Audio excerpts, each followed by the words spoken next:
Oh my God, I just saw myself in the camera. Is that the way I look? Oh my God, I think I need a doctor. Look at that. Red eyes and unshaved. It's not drugs. It's not. I'm just tired and sleepy all the time.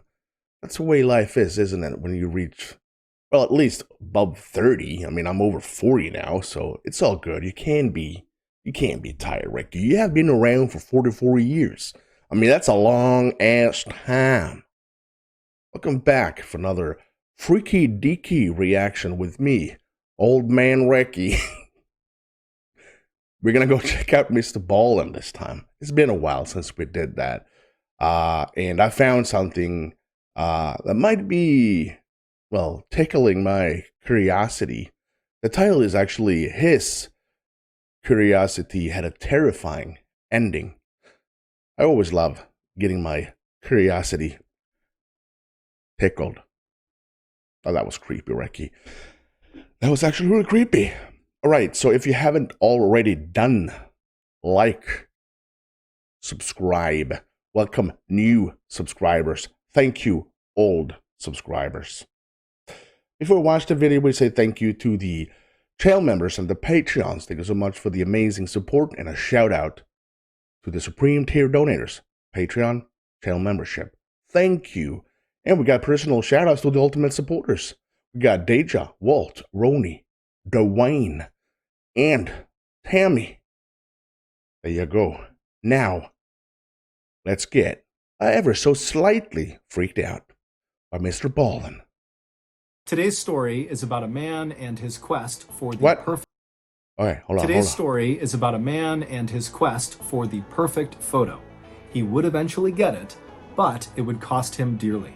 We will show you his picture at the end of today's video. But before we get into today's story, if you're a fan of the strange, dark, and mysterious delivered in story format, then you've come to the right place, because that's all we do, and we upload once a week. So if that's of interest to you, please offer to buy the like button a brand new set of AirPods, but just give them regular earbuds with the cords cut off. Also, please subscribe to our channel and turn on all notifications so you don't miss any of our weekly uploads. Well, he's kind of nice. I always say, can you please roundhouse kick the like button to beat the crap out of the subscribe button? He's kind of nice, isn't he? I mean, take out the subscribe button to a fancy dinner, then bolt. Let him pay the. Okay, let's get into today's story.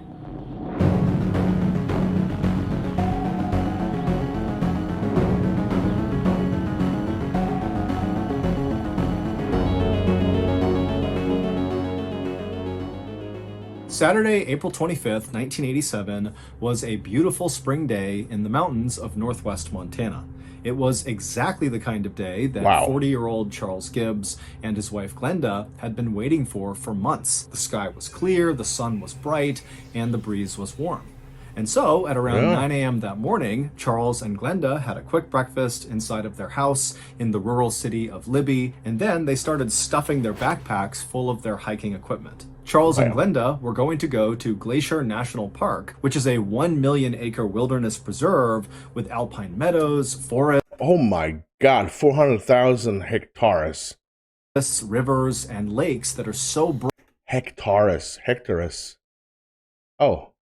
Bright and crystal blue, they almost look like they're glowing. The park is ringed by snow-covered mountains, and it's dotted with glaciers, which are huge masses of pure ice that jut up out of the rock and make you feel like you've stumbled onto some ancient frozen planet. The park is actually so otherworldly that when Hollywood producers were looking for a location to shoot the heaven scene in the big movie What Dreams May Come, they chose Glacier National Park as their location. And for Charles and Glenda, this place practically was heaven. It was the place they went all the time to go hiking, especially on beautiful sunny spring days. After packing all of their gear, Charles and Glenda made their way out the front door and began heading to their car, when as they were walking, Charles suddenly stopped short, shook his head, turned around, and ran back inside the house. When he came back out again, he was carrying his camera bag, and so he ran over to the car, he sat down in the driver's seat, and he grinned at his wife, and he held up the bag, and he said, "Now we're ready." Both Charles and Glenda worked for the public schools in Libby. Glenda was an elementary school teacher, and Charles drove a school bus. But like a lot of people who lived in Montana, their real passion was the outdoors. And for Charles specifically, his real passion was wildlife photography. He was actually a pretty Oh my God. Is he gonna take a picture, try to take a picture of a bear? Or a pack of wolves? Or bald eagles the size of ships? accomplished amateur photographer. He'd had a couple of photo exhibits locally, and he'd gotten a few of his pictures published in the local newspaper. But what Charles really wanted to do with his photography was get one of his wildlife pictures published in a weekly publication called the Hungry Horse News. The Hungry Horse News was a tiny publication, but they had won a Pulitzer Prize, which is the highest award for American journalism. And the Hungry Horse News was famous for its nature photography. Charles had been submitting his work for years to the Hungry Horse News, but the editor kept rejecting them, telling Charles that his photos were totally beautiful, but they weren't dynamic enough. Nothing was happening in these photos. And so that morning, on the couple's drive to Glacier National Park, Charles... What's going to happen on a picture? He's going to tell you a story about... began talking out loud to Glenda about what strategy he was going to use for his photographs during their hike. You know, what route they were going to be on and what was the best angle to take certain pictures. And as Glenda listened to Charles, she just smiled to herself because it was like no matter how many times Charles got shot down by the Hungry Horse News, she knew he was never going to give up. And so she loved his determination and just unflappable attitude about his craft. At around 11 a.m., Charles and Glenda pulled off the highway and began heading towards the trailhead where they would start their hike that day, which was located at the base of Elk Mountain on the southern border of the park. The route they had chosen for that day was not one of the most popular at the park. And the reason for that was the trail was really steep, and in certain parts of it, it was fairly overgrown. And so really only the most hardcore hikers would go up this trail, of which there weren't that many. And so Charles and Glenda were used to being on this trail and seeing no one. But they preferred it that way. They loved being alone out in nature. Finally, they reached the gravel parking lot right at the trailhead, and Charles parked their car, and then he and Glenda hopped out. They grabbed their bags and then began walking on this trail. The first mile of this trail brought the couple out along an abandoned road, and then over some railroad tracks, and then out into this beautiful field full of white flowers. And then the trail really started to get difficult because I'm not an outdoorsman. I'm gonna be honest. I kind of like facilities. You know, bathroom and running water, stuff like that. That's just who I am. I wish I wasn't that type. You know, man, I've been sleeping outside. I did my military boot camp outside. I hated taking a shit in a hole and pissing in the same as everyone else did. I hated that, but I did it. But that was not voluntary. I had to do. I had to be there. But let me know what in the comment section about. If you're an outdoorsman or a woman, what do you think? What is the thrill? I mean, is it, for me in Sweden, if I go outside now, we got one thing that is dangerous now, and that's the only snake in Sweden that is venomous. It's called a strike snake. The name is kind of terrifying, but it's a really... it's a smaller snake, but in the beginning of spring, the poison of this snake is pretty dangerous. Not like you're gonna two-step snake and you die, but if you don't seek medical attention for the snake bite from the strike snake directly after, you can actually die. So it's a big warning here in Sweden now. Watch out for the snakes. That's not the reason why you're thrilled.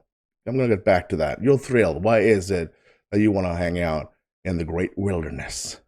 It basically went straight up the side of a mountain. And as they walked up this really steep part of the trail, Charles was nonstop taking pictures of everything he saw. There were deer and mountain goats, and at some point the couple reached a clearing on the... Well, is this a real picture? Because they're freaking me out. This is what the devil looks like. The steep section where they could look down I'm sorry, Goat. and see a lake, and they saw there were beavers hard at work building a dam. And so, of course, Charles got a picture of that too.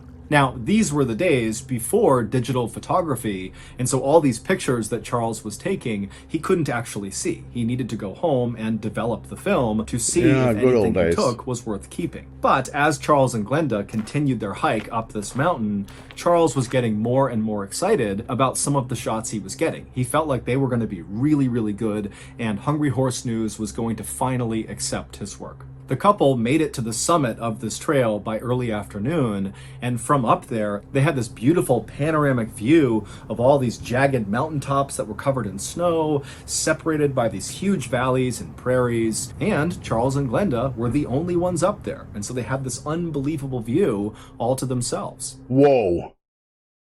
Wildflowers, you got snow, you got that's a glacier.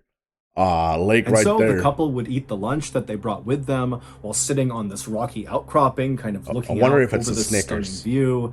And then when they were done, they packed up their stuff and began heading back down because they knew they wanted to get off of this trail and out of the park before sundown. It was just about 5 p.m. when Charles and Glenda had reached the final slope of this steep section of the trail, and they were getting closer and closer to that big open field with the white flowers. And as they're going down this last section of steepness, Charles suddenly grabs Glenda and stops her and puts his fingers to his lips and then turns around and points behind him. Charles was visibly excited about whatever he was pointing at, but when Glenda looked in the direction he was pointing, she couldn't see anything, but she obviously knew that whatever he was pointing at, Charles wanted to take a picture of it.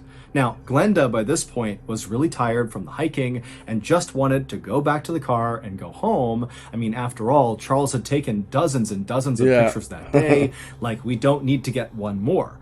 And so Glenda would look at Charles impatiently, basically suggesting, like, come on, we can come back another time.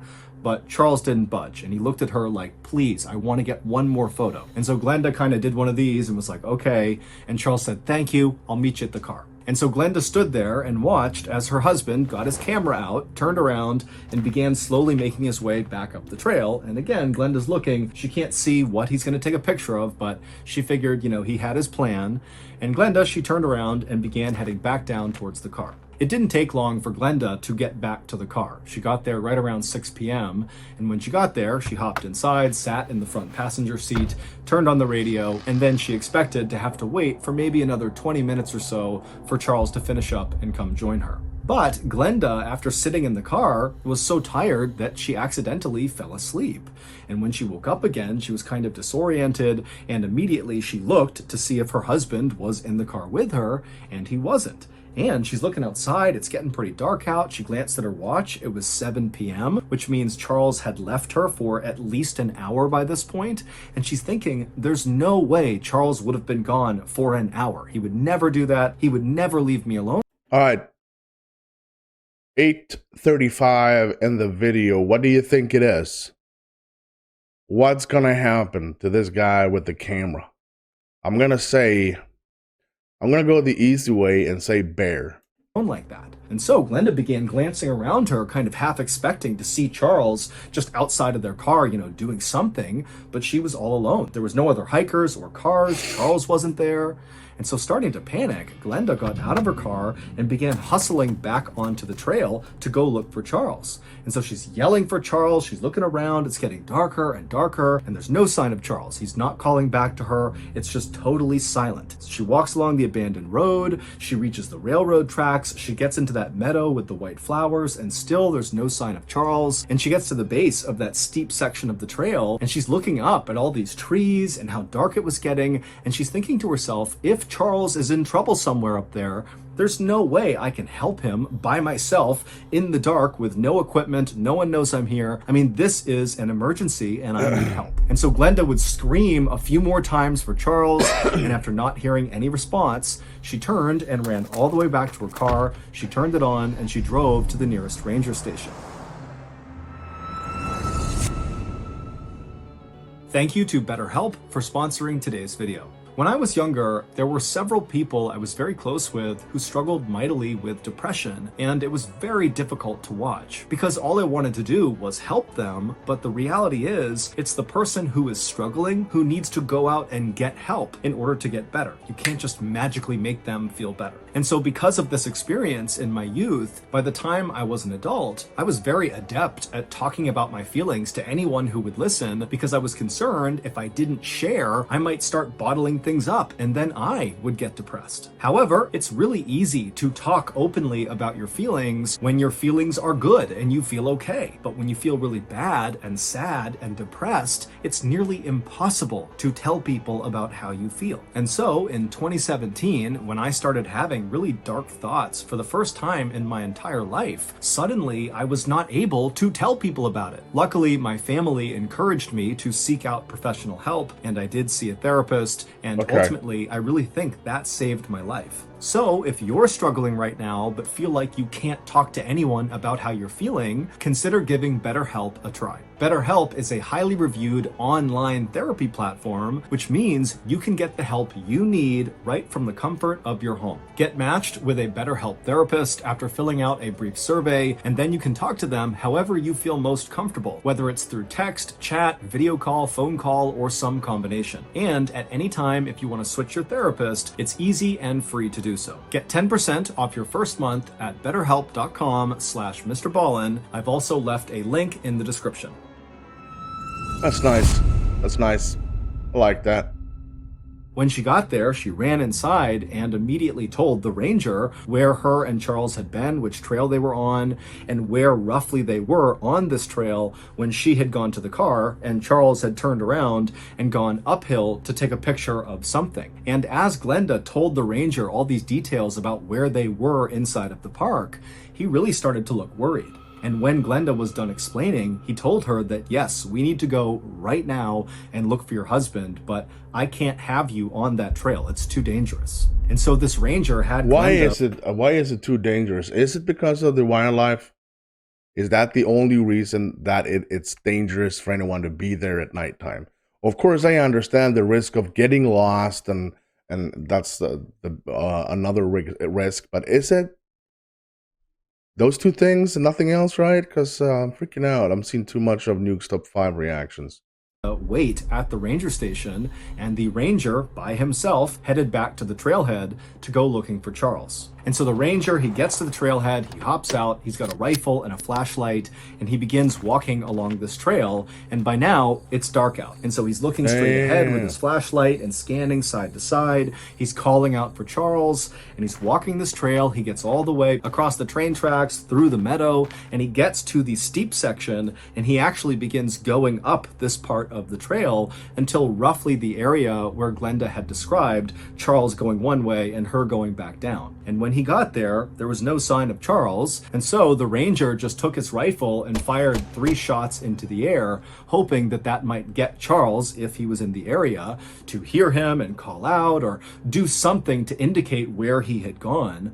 But after firing his gun, the ranger heard nothing. By this point, it was approaching midnight, it was totally pitch black outside, and the ranger knew that at this point, Charles was missing, and they really needed to organize a true search party to try to find him. But they would have to do that the next morning when they had light again. And so the ranger called out a few more times for Charles, and after not hearing anything, he reluctantly turned around and made his way back to his truck and drove back to the ranger station, where he would tell Glenda that he could not find her husband and they would now have to wait for sunrise. At sunrise the next morning, 20 searchers arrived at the trailhead where Charles and Glenda had been, and these searchers had dogs, and all the dogs had Charles's scent from some clothes that was in Glenda's car. And so this big search team very slowly and methodically began moving down this trail.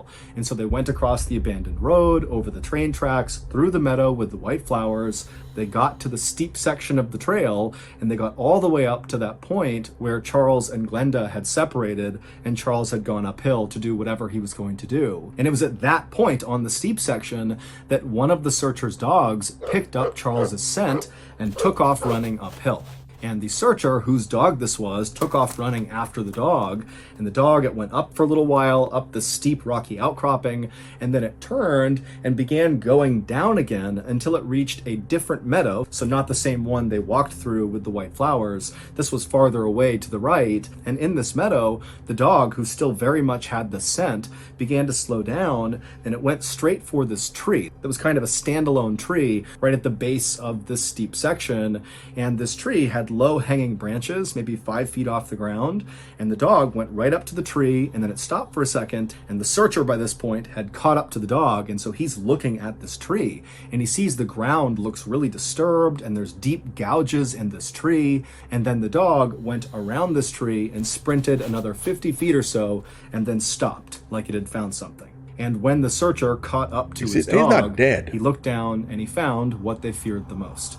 It was Charles, and he was deceased. His body was totally mangled. His arms and legs were eaten away. There were deep cuts and gouges all over his body, and there was a blood trail from Charles all the way back to this tree.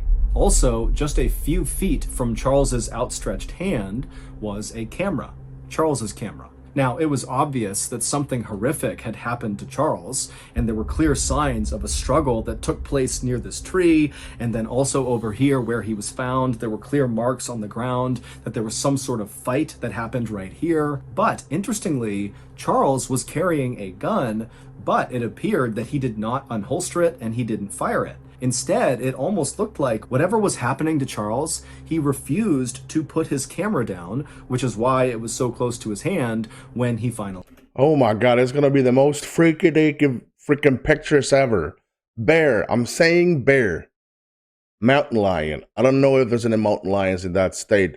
I'm saying bear. And so it was decided that the only way to determine what happened to Charles would be to develop his camera, to figure out what he was taking pictures of before I don't want he to see died. this. And so authorities would send off Charles's camera roll to be developed.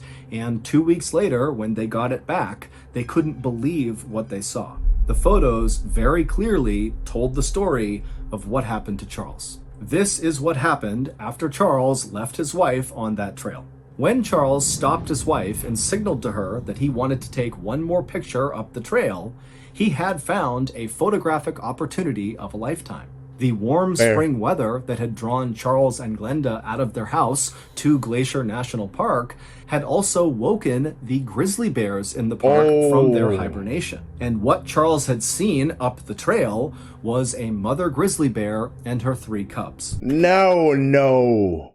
The first few photographs that Charles would take of these bears were shot from a good distance away, and it just showed the mother bear and her 3 babies just kind of sauntering around the rocks, not really paying any attention to Charles. To Charles, grizzly bears were the most majestic creatures in nature. That's a big teddy bear right there. He didn't just love them, he viewed them as if they were sort of magical in some way. He was always going to local town meetings to speak about grizzly bears' beauty, and we needed to defend their natural habitat. As such, anyone who knew Charles knew about his passion for grizzlies. And while of course Charles knew that grizzly bears were dangerous, he also thought that the bears, who were very smart and sensitive, could sense his own very gentle and protective feelings towards them, and so if he was around them, they would never perceive him as a threat. Charles had taken some very good photos of other bears, black bears, but he had never taken what he called the definitive grizzly bear photo. And it was going to be this definitive grizzly photo of the mother and her 3 cubs that would finally get him a spot in the Hungry Horse News publication. As Charles took more and more photos of these bears, you could see in the photos that Charles was getting closer and closer and closer to this mother bear and her cubs. It was obvious that he was tracking them, even as the mother bear and the cubs were clearly trying to walk away from him. Finally, when Charles got about 50 feet away from this family... 15 meters, that is insanely close, though. Of grizzly bears, he must have kicked a rock or stepped on a twig that broke that startled the bears. And so the second to last photo that Charles would take of this family shows the mother bear very clearly turning around to look at Charles, and she's making... Okay, this is the real photo that Charles took of the bears. They are well aware of Charles' being perfect there. eye contact with him, as is one of her cubs. Charles would take one more photo, and in this photo, you can see the bears are not just staring at Charles, they are running towards him. They are charging him. And it was likely after taking this photo that Charles realized the danger he was in. And the reason why he did not kill Mama Bear, if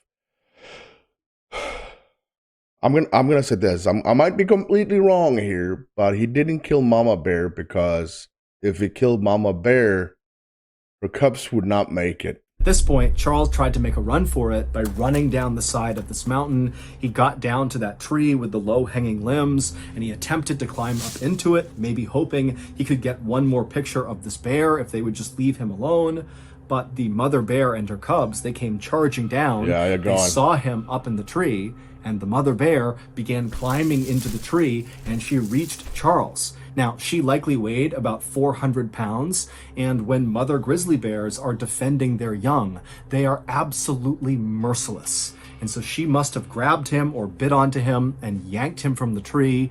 And Charles somehow, after being pulled to the ground and getting slashed and bit by this bear, he managed to break away from her, as we can tell from the blood trail, and he made it about 50 feet away from this tree before the bear chased him down again, jumped on top of him, and killed him. When authorities figured out that Charles had managed to briefly get away from this mother grizzly bear and made it 50 feet away from her, they wondered why he hadn't pulled out his gun and shot at the bears to defend himself. But Charles's wife, Glenda, said it made perfect sense that Charles had not tried to harm this grizzly bear or her cubs. He loved grizzly bears, and he would never dream of leaving these 3 cubs without their mother. After Called it, and that's, I don't know, I am the same, but I'm gonna tell you this. If I got attacked by a grizzly bear and I had a gun in my holster, I will shoot the bear, and I will cry because I cannot help 3 cubs, and I will be devastated. But I would probably choose my life before. But I will never get that close. So he kind of jumped the gun on that one. Charles's death, the Rangers did not attempt to track down this bear and her cubs and do anything to the bears because they felt like the bears were just acting like bears, and it was Charles who was in the wrong. And Charles's family and friends would say that is a decision that Charles would definitely support. Charles's photos of the grizzly bear family were published in the Hungry Horse News alongside an article about his death. Well, wonderful. I had a feeling when we started, holy shit, I look like I've been dead for years. I'm so pale. I've actually been in the sun today. You can't see it. I'm pale. Skip a life ending. All right. I love this story. I love Mr. Ballen. And it was a fantastic storytelling by him again. I had a hunch about the grizzly bears because they are notorious freaking monsters if they want to, especially if they have cubs. We don't have anything like that in Sweden. Well, not South Sweden. If you go further up north, definitely we got some brown bears up there. Down here in Sweden, down here in South Sweden, we got wolves. And they're starting to get a big pack around here. I'm not scared. I'm not outdoors in the woods and stuff. I don't care. If you did enjoy this, I want you to smack the like and, of course, hit that subscribe. So until next time, I'm Recky, and you stay safe.